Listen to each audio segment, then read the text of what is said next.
So I just remember I was in 6th grade, and it was really early in the morning. We were just working on individual projects, and so, you know, we were just kind of, you know, by ourselves.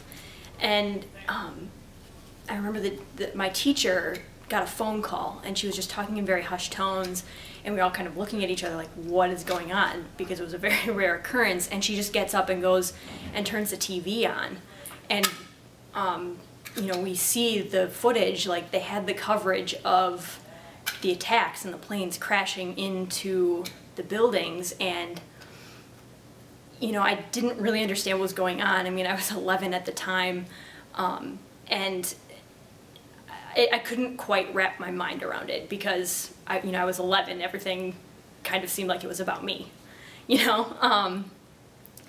And you know, we watched that for a while, maybe 15 minutes or something, and we just kind of went back to what we were doing.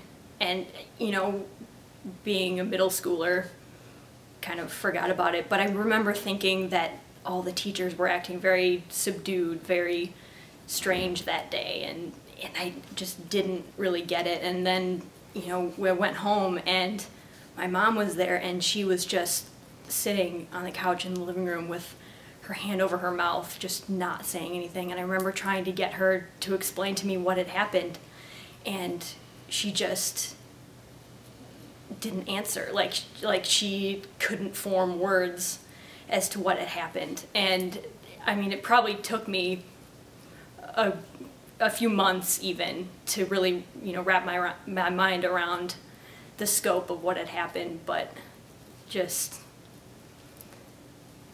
I don't know, you know, looking back on that day 10 years later, it's amazing how much that one event changed everything.